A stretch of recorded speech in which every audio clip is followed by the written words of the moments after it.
Finally Gauri से Rocky की हालत देखी नहीं गई। उसने दरवाजे पर खड़े खड़े ही रसोई में झांकते हुए कहा, रॉकी भैया नीचे से रेगुलेटर तो ऑन कर लीजिए, वरना आपकी यह चाय बीरबल की खिचड़ी की तरह 10 दिन तक बनती रहेगी। गौरी की आवाज सुनकर रॉकी का ध्यान दरवाजे की तरफ गया, जहां गौरी और बाकी लोग खड़े थे। जैसे ही रॉकी ने उनकी तरफ देखा, सभी तुरंत चुप गए, लेकिन रॉकी ने उन्हें देख लिया था। हालांकि फिलहाल उसके पास किसी से बहस करने का समय नहीं था। उसने गौरी की बात मानकर नीचे रेगुलेटर चेक किया, जो वाकई ऑफ था।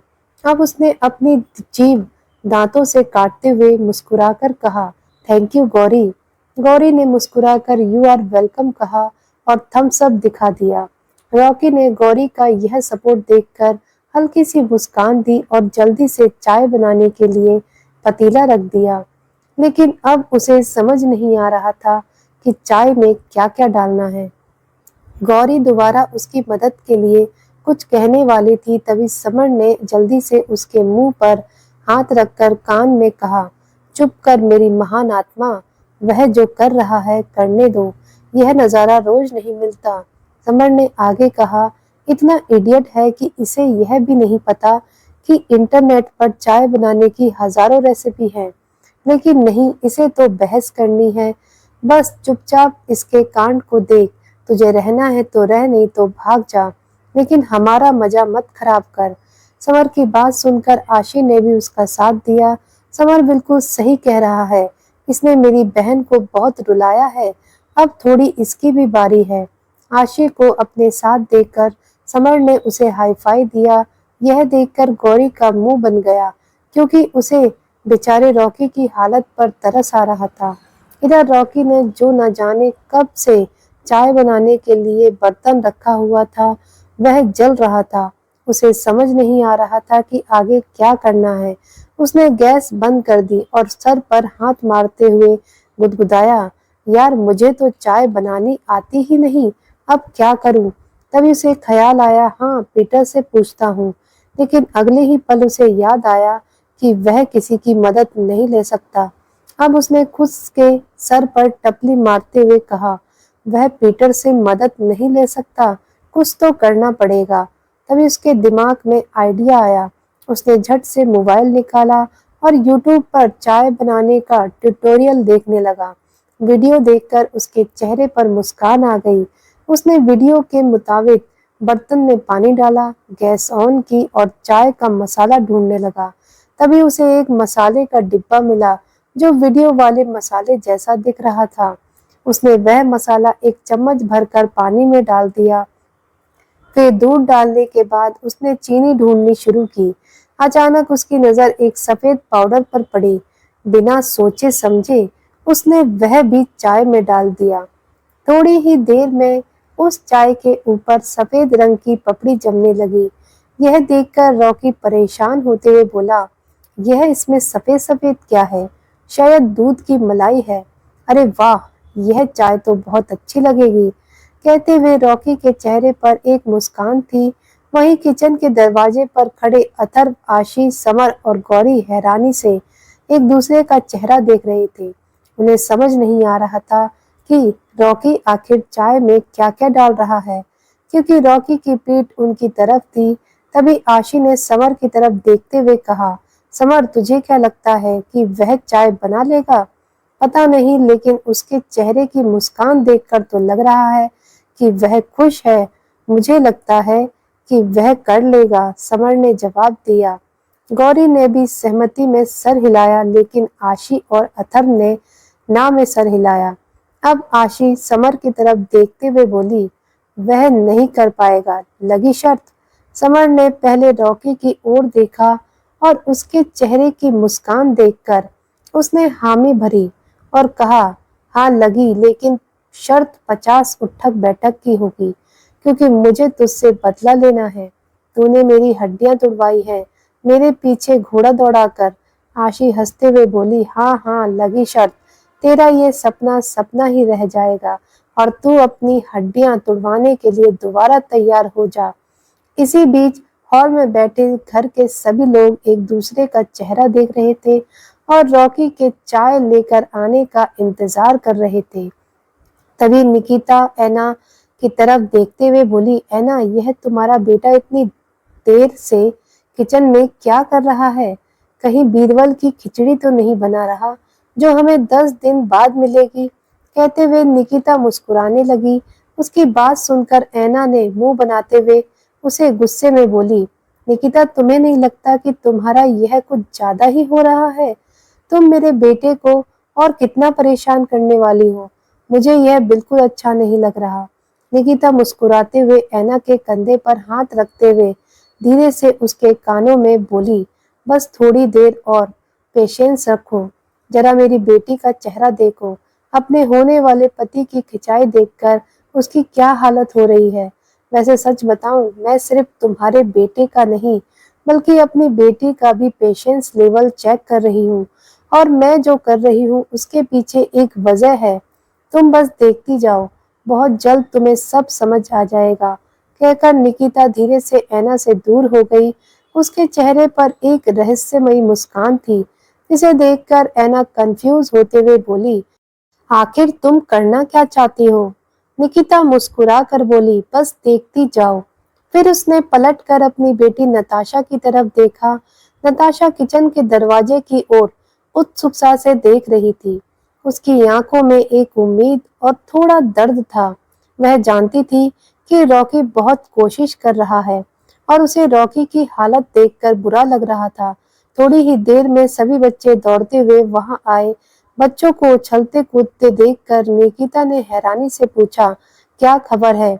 आशी ने जल्दी से जवाब दिया, बहुत डेंजर। वह बस आ ही रहा है मासी। कहते हुए आशी जल्दी से कूदकर निकिता के बगल में सोफे पर बैठ गई। अथर्व जल्दी से रुद्र के पास जाकर बैठ गया। समर ने नताशा के पास जगह ले ली और गौरी भी उसके बगल में बैठ गई। बटलर पीछे कोने में खड़ा हो गया क्योंकि वह भी यह मजेदार नजारा देखना चाहता था। राका अब तक एक कुर्सी पर बैठकर यह दृश्य देख रहा था और याना भी शांत बैठी हुई थी। दरअसल सभी लोग रॉकी की हालत देखने के लिए बेहद उत्सुक थे और थोड़ी ही देर में रॉकी अपने हाथों में चाय की ट्रे लेकर उन लोगों के पास आता हुआ नजर आया। उसके चेहरे पर एक प्यारी सी मुस्कान थी। वह नताशा को देखते हुए चल रहा था और रॉकी की मुस्कान देखकर नताशा के दिल को भी कुछ ठंडक महसूस हुई। रॉकी ने सबके सामने चाय सर्व की। निकिता बड़े ही स्टाइल से एक पैर के ऊपर दूसरा पैर रखते हुए चाय का कप अपने हाथों में उठाती है। उसने एक नजर रॉकी पर और दूसरी चाय पर डाली। थोड़ी कंफ्यूज होकर बोली, यह चाय इतनी दानेदार क्यों है? तुमने इसमें क्रीम डाली है क्या? नहीं आंटी, शायद मैंने दूध ज्यादा डाल दिया है। आप पीकर देखो ना, आपको अच्छी लगेगी। कहते हुए निकिता ने चाय की एक शिप ली। वहीं बाकी लोग अपनी गर्दन बाहर निकाले निकिता के चेहरे के एक्सप्रेशन देखने के लिए बेचैन थे। राहुल, ऐना, रुद्र और समर ने भी जल्दी जल्दी चाय अपने मुंह में डाली, लेकिन अगले ही पल अचानक सबकी आंखें बड़ी हो गईं और उन लोगों को तुरंत ही चाय की शिप को अपने मुंह में लेते ही फूक फूक की आवाज आने लगी और चाय बाहर फेंक दी। यह देखकर बाकी लोग जो चाय पीने ही वाले थे हैरान रह गए। आशी के चेहरे पर एक मुस्कान आ गई क्योंकि उसे पता था कि वह शर्त जीत चुकी है। उसने अब तक चाय नहीं पी थी। रॉकी के चेहरे का रंग उड़ गया। निकिता ने जल्दी से चाय का कप टेबल पर रखते हुए रॉकी की ओर देखा और बोली, अरे तुम हमें जहर देना चाहते हो क्या? आखिर तुमने इस चाय में क्या मिलाया है? रॉकी घबराते हुए बोला, क्या हुआ आंटी, आप ऐसा क्यों कह रही हैं? मैंने तो बस वही डाला है जो चाय में डाला जाता है। चाय मसाला, दूध, चीनी और चाय पत्ती। निकिता ने गुस्से में कहा, अगर तुमने यह चीज डाली है तो यह इतनी जहरीली क्यों लग रही है? रॉकी कंफ्यूज होकर चाय के कप को देखने लगा। तभी पीटर आगे बढ़कर बोला, मास्टर, आपने चाय का मसाला कहाँ से लिया? चाय मसाला तो था ही नहीं और चीनी भी नहीं है, यहाँ सिर्फ ब्राउन शुगर है। पीटर की बात सुनकर रॉकी थोड़ा उलझन में पड़ गया। उसने कहा, अरे चाय का मसाला नीचे वाले ड्रॉयर के सेकंड क्षेत्र में रखा है और चीनी भी बगल में ही है, बस वह थोड़ी ज्यादा बारीक है। यह सुनते ही पीटर तुरंत किचन की तरफ दौड़ा और दोनों डब्बे लाकर दिखाते हुए बोला, क्या आपने यही डाला है? हाँ हाँ, बिल्कुल यही डाला है, रॉकी ने आत्मविश्वास के साथ कहा। तभी पीटर ने अपना माथा पीटते हुए कहा, सॉरी मास्टर, गलती मेरी है, मुझे आपको पहले बता देना चाहिए था। इसमें जो चीनी थी वह दरअसल में बेकिंग पाउडर है और यह जो चाय मसाला है वह असल में गरम मसाला है। पीटर ने आगे कहा, यह गरम मसाला क्वीन के कहने पर रखा गया था क्योंकि उन्हें खाने में गरम मसाला पसंद है। यह सुनकर निकिता चौंक गई और बोली, तो तुमने हमें गरम मसाला और बेकिंग पाउडर वाली चाय पिलाई है? रॉकी, मुझे ये कहते हुए बहुत दुख हो रहा है कि तुम इस टास्क में भी फेल हो गए और तुमने ये साबित कर दिया कि तुम हमारी बेटी को खुश नहीं रख सकते। सॉरी, लेकिन अब नताशा की शादी तुमसे नहीं हो सकती। निकिता के शब्द सुनकर रॉकी के पैरों तले जमीन खिसक गई। उसका चेहरा उदास हो गया और उसने मायूस नजरों से नताशा की तरफ देखा। नताशा भी रॉकी को उदास नजरों से देख रही थी। उसकी आंखों में नमी झलकने लगी। लेकिन अगले ही पल नताशा गुस्से में अपनी जगह से खड़ी हो गई। उसने निकिता पर चिल्लाते हुए कहा, बस मॉम, बहुत हो गया आपका। कब से देख रही हूँ आप बेचारे रॉकी को परेशान कर रही हैं। अरे वह बेचारा इतनी कोशिश कर रहा है, क्या आपको उसकी कोशिश नजर नहीं आ रही? क्या आपको इस बात का एहसास है कि आप उसे किस हद तक नीचा दिखा रही हैं? मैं मानती हूँ कि आपने मुझे राजकुमारी की तरह पाला है, लेकिन मॉम, आप यह कैसे नजरअंदाज कर सकती हैं कि रॉकी भी अपने घर में एक राजकुमार की तरह रहा होगा। उसने शायद कभी खुद से एक गिलास पानी भी नहीं लिया होगा, लेकिन इसके बावजूद वह मेरे लिए यह सब कर रहा है ताकि आपको इम्प्रेस कर सके। लेकिन आप उसकी इस डेडिकेशन को देख नहीं रही हैं, बल्कि उसे अलग अलग तरीके से परेशान कर रही हैं। मैं पूछती हूँ, आखिर इन सब की जरूरत क्या है? आप भूल रही हैं कि वह मेरा पति है और उसे पूरा हक है मुझे अपने साथ रखने का, लेकिन फिर भी वह आपकी रजामंदी चाहता है, सिर्फ इसलिए कि वह मेरी आंखों में आंसू नहीं देख सकता। उसे अपनी गलतियों का एहसास है और वह उसे सुधारना चाहता है, और आप लोग हैं कि उसका साथ देने की जगह उसे परेशान कर रहे हैं।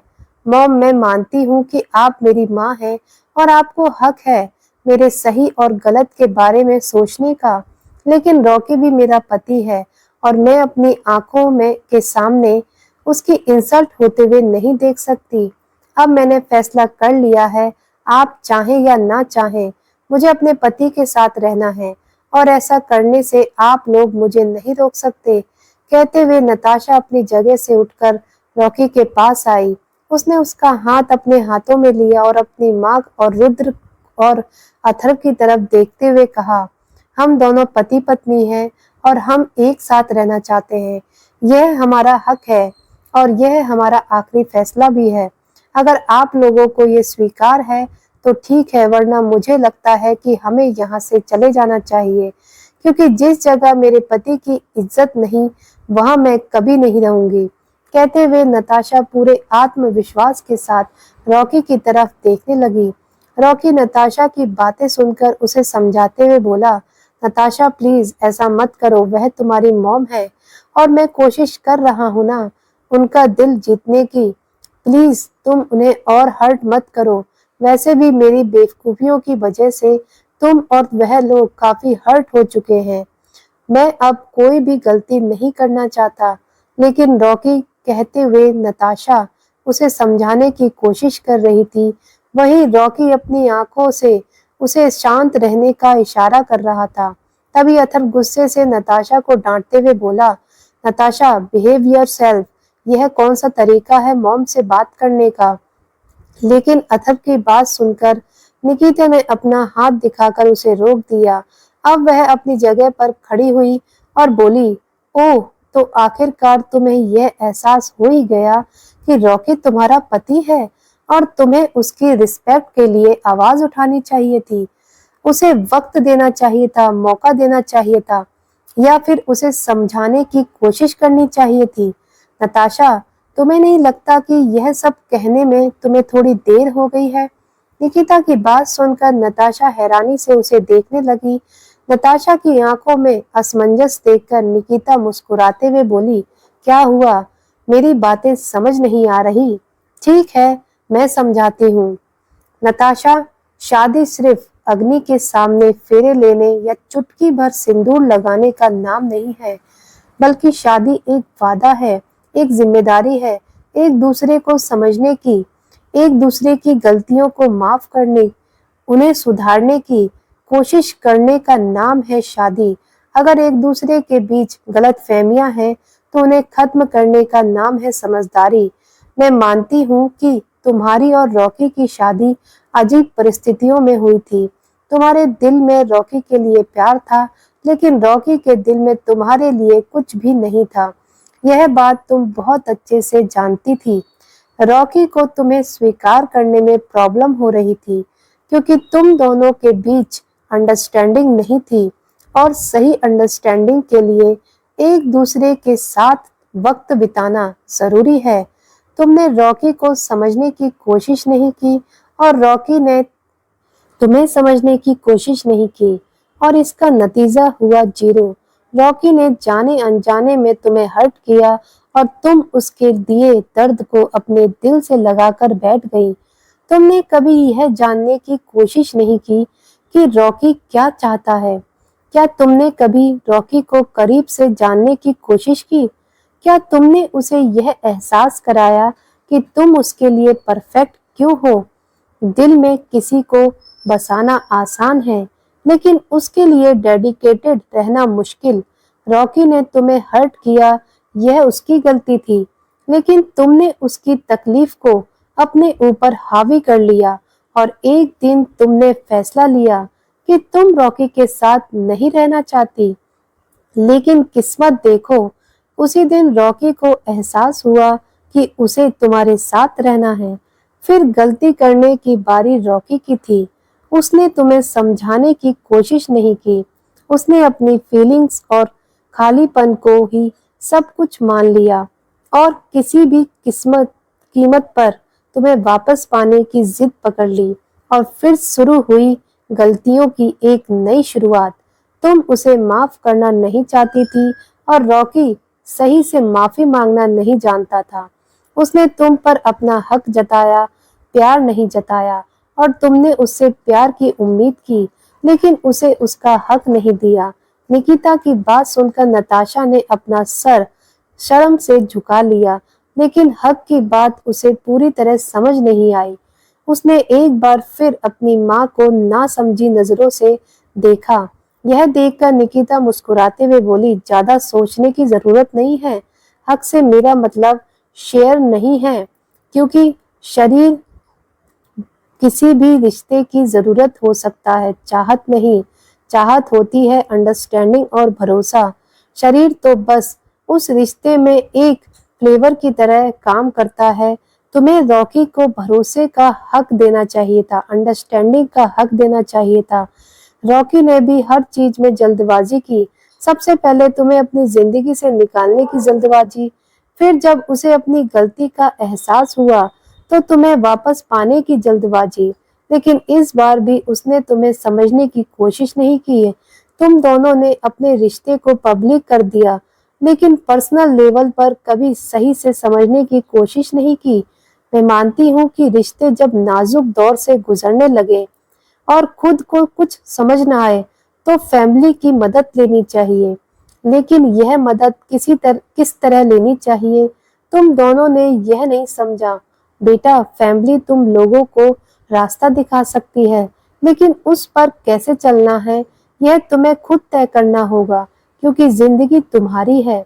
यह तो अच्छा हुआ कि राहुल और ऐना समझदार निकले, वरना तुम लोग जानते हो कि तुम दोनों की बेवकूफियों की वजह से तुम दोनों अलग हो सकते थे। बेटा, मेरी एक बात याद रखना, पति पत्नी का रिश्ता बहुत नाजुक होता है, बिल्कुल रेशम के धागे की तरह। दिखने में यह खूबसूरत लगता है, लेकिन जरा सी गलती इसे तोड़ सकती है। या इसमें गांठ लगा सकती है। और अगर ऐसा हुआ तो यह रिश्ता पहले जैसा नहीं रहेगा।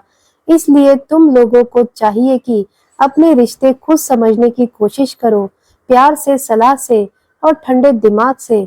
अगर कोई बात समझ नहीं आती तो बैठकर बात करो, क्या चाहते हो उसे क्लियर करो और सबसे बड़ी बात, सामने वाले को समझने की कोशिश करो। एक बार खुद को उसकी जगह पर रख कर देखो, और अगर उसके बावजूद कुछ समझ न आए तो किसी से सलाह ले सकते हो, पर उन्हें इतना हक मत दो कि वह तुम्हारी जिंदगी का फैसला ले सके। नताशा, तुमने अपनी आंखें मोड़कर अपनी जिंदगी का फैसला दूसरों पर छोड़ दिया। और रॉकी ने इस फैसले को सुनकर गुस्से में पागल होकर प्रतिक्रिया दी। नताशा, जब क्रिश ने तुमसे पूछा कि क्या तुम्हें समर से शादी करनी है, तब तुम्हारे पास एक विकल्प था। तुम्हारे पास विकल्प था कि एक बार ठंडे दिमाग से रॉकी के साथ बैठकर अपनी बात करो, उसे समझाओ। रॉकी के पास विकल्प था कि तुम्हें अच्छे से समझाए, तुमसे रिक्वेस्ट करे, अपनी भावनाओं को समझे और समझाए। लेकिन तुम दोनों ने इस विकल्प को ठुकरा दिया और दूसरा रास्ता चुना, जो तुम दोनों के रास्ते को अलग कर रहा था। रॉकी गुस्से में आकर सबसे जिद करने लगा। उसने विद्रोह छेड़ दिया कि वह तुम्हें किसी भी कीमत पर किसी और का नहीं होने देगा। उसने गुस्से में यह कहा कि वह अपनी चीज किसी और की नहीं होने देगा। उसने क्रिश को बार बार हराने की ठान ली, क्योंकि क्रिश ने हमेशा उससे उसका हक छीना था। और यह बात तुम्हें बुरी लग गई। तुमने खुद को रॉकी की नजरों में एक ट्रॉफी समझा जिसे वह जीतना चाहता था, और शायद कहीं ना कहीं यह सही भी था। यह रॉकी से गलती हुई कि उसने अपने बचपन की जलन को अपने वैवाहिक रिश्ते में लाने की कोशिश की, जो गलत था। लेकिन यहाँ भी तुम दोनों के पास एक विकल्प था, अपनी भावनाओं को स्वीकार करने का और अपने साथी को एक मौका देने का। लेकिन तुम दोनों ने ऐसा नहीं किया, इसलिए हमें यह नाटक करना पड़ा ताकि तुम दोनों अपनी भावनाओं को समझ सको। आज रॉकी को अपनी भावनाओं का एहसास तब हुआ जब उसने देखा कि वह तुम्हें हमेशा के लिए खो देगा, तुम किसी और की हो जाओगी। और आखिरकार वह सही रास्ते पर आया, और जब उसने सिर्फ कुछ घंटे तुम्हारे साथ प्यार से बिताए, तुम्हें अपनी भावनाएं दिल से महसूस कराई, तब जाकर तुम्हें अपनी गलती का एहसास हुआ और तुमने फैसला लिया कि तुम्हें उसी के साथ रहना है। तुमने उसे मौका देने का फैसला किया। अगर यही सब कुछ तुम दोनों पहले कर लेते तो हमें बीच में आने की जरूरत ही नहीं पड़ती। अब रॉकी को अपनी गलती का एहसास था। उसने यहाँ आकर हमसे रिक्वेस्ट की कि हम उसे तुम्हारे पति के रूप में स्वीकार कर लें, तो हमने बस यूं ही उसे परेशान करने के लिए उससे घर के छोटे मोटे काम करवाए। और रॉकी यह सब करने के लिए तैयार हो गया, क्योंकि वह तुम्हारी आंखों में आंसू नहीं देखना चाहता था। वह हमें मनाना चाहता था, ताकि तुम्हें अपने पति और अपने माँ बाप में से किसी एक को चुनने की जरूरत ना पड़े। और यहाँ रॉकी तुम्हारे लिए झुका, सॉफ्ट हुआ और समझदार बना, जो उसे पहले हो जाना चाहिए था। हम लोग तो उसी वक्त इम्प्रेस हो गए थे जब रॉकी ने तुम्हारे लिए यह सब काम करने का हाँ कही थी। लेकिन फिर भी हमने यह उससे करवाया, क्योंकि हम तुम्हारी आंखों में देखना चाहते थे और तुम्हारी जुबान से सुनना चाहते थे कि रॉकी तुम्हारा पति है और तुम्हें उसकी इज्जत के लिए स्टैंड लेना चाहिए। यह तुम्हारी जिम्मेदारी है बेटा। माँ बाप इम्पोर्टेंट है, यह मुझे पता है, लेकिन पति की अपनी एक इज्जत होती है और उसे अच्छे से मेंटेन करके रखना चाहिए। पत्नी की जिम्मेदारी है। अपने पति को इज्जत दो। अगर वह गलत है तो उसे समझाने की कोशिश करो, लेकिन कोई भी ऐसा काम मत करो जिससे तुम्हारा पति या ससुराल वालों की बेइज्जती हो, चाहे वह बेइज्जती करने वाला तुम्हारा अपना ही क्यों ना हो। सही और गलत की परख रखो। और सबसे बड़ी बात, अगर तुम दोनों में कोई समस्या है तो सबसे पहले साथ बैठकर उसे डिस्कस करो और सुलझाने की कोशिश करो। बड़ों से सलाह लो, लेकिन आखिरी फैसला तुम खुद लो। नताशा, तुम मेरी बेटी हो, मैं हमेशा चाहूंगी कि तुम खुश रहो और एक माँ होने के नाते मैं तुम्हें यह सही संस्कार ही दूंगी। निकिता के चेहरे पर एक मुस्कान थी। उसकी बात सुनकर ऐना काफी इम्प्रेस हो गई थी। अब रॉकी और नताशा को अपनी गलती का एहसास हो गया था। नताशा की आंखों में नमी थी। उसने रॉकी की तरफ देखते हुए माफी मांगी। आई एम सॉरी रॉकी, मुझसे गलती हो गई। मुझे हम दोनों के बीच किसी और को नहीं लाना चाहिए था। नताशा की बात सुनकर रॉकी ने उसे अपने गले से लगाते हुए कहा, आई एम सॉरी, मुझसे भी गलती हो गई। मैंने तुम्हें समझने की कोशिश नहीं की, बट आई प्रॉमिस कि आगे से ऐसा कुछ नहीं होगा। दोनों बच्चों को देखकर बड़ों के चेहरे पर मुस्कान थी। अब दोनों बच्चों ने अपने घर के सभी बड़ों से माफी मांगी, यहाँ तक कि रॉकी ने अथर्व से भी माफी मांगी। तभी रॉकी थोड़ा खुश और उत्साहित होते हुए निकिता और रुद्र की तरफ देखकर बोला, तो इसका मतलब हम लोग साथ रह सकते हैं? आप लोगों ने हमें परमिशन दे दी है? रॉकी के चेहरे पर एक्साइटमेंट देखकर नताशा के चेहरे पर मुस्कान आ गई। तभी घर के सभी लोग मुस्कुराते हुए एक दूसरे को देखने लगे और आंखों ही आंखों में कुछ बातें करने लगे। निकिता जल्दी से आगे आते हुए नताशा का हाथ पकड़कर उसे खींचते हुए बोली, बिल्कुल भी नहीं, हमारे कहने का यह मतलब नहीं था।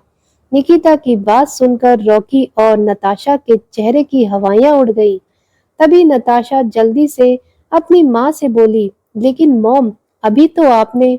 कहते हुए नताशा उम्मीद भरी नजरों से रॉकी को देखने लगी। अथर्व आगे आते हुए बोला, इतनी आसानी से माफी नहीं मिलेगी। तुम लोगों ने जो गलती की है पहले उसे सुधारो। रॉकी मायूस होते हुए बोला, गलती सुधारो? लेकिन कैसे? हमने तो माफी मांग ली है। तभी रुद्र मुस्कुराते हुए आगे आकर बोला, माफी मांगकर तुम लोगों ने अपनी गलतियों के लिए माफी मांगी है, लेकिन गलती को सुधारा नहीं है। गलती सुधारनी अभी बाकी है। यह सुनकर रॉकी और नताशा परेशान होकर एक साथ बोले, गलती सुधारनी बाकी है मतलब शादी। कहते हुए हॉल में खड़े सभी बच्चे और बड़े जोर से चिल्ला उठे, तुम लोगों को दोबारा शादी करनी पड़ेगी, वो भी शादी बड़ों के आशीर्वाद के साथ। शादी का नाम सुनते ही रॉकी और नताशा के चेहरे पर मुस्कान आ गई। तभी आशी मुस्कुराते हुए दोनों से बोली, अरे अब खड़े खड़े मुस्कुराते रहोगे या बड़ों का आशीर्वाद भी लोगे? तुम्हारे सास ससुर सामने खड़े हैं, कम से कम उनका आशीर्वाद तो ले लो। दोनों जल्दी जल्दी सभी का आशीर्वाद लेने लगे। निकिता दोनों को आशीर्वाद देते हुए बोली, चलो भाई, अब सारी प्रॉब्लम तो सॉल्व हो गई और हल्दी की सेरेमनी का अरेंजमेंट भी हो गया है, तो लगे हाथ हल्दी की रस्म ठीक से कर लेते हैं।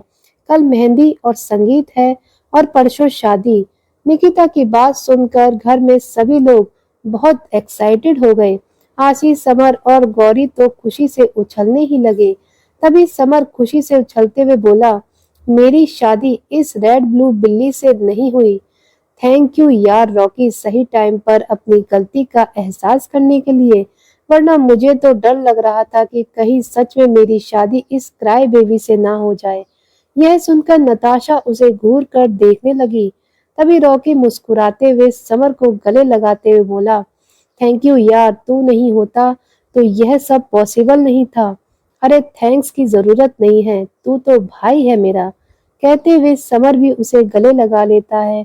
तभी निकिता रॉकी की तरफ देखते हुए बोली, एक थैंक्स क्रिश को भी बनता है। रॉकी, यह जो कुछ भी हुआ इसका सबसे बड़ा क्रेडिट क्रिश को ही जाता है। यह सब प्लान उसी का था, तुम्हें अपनी गलती का एहसास करवाने के लिए।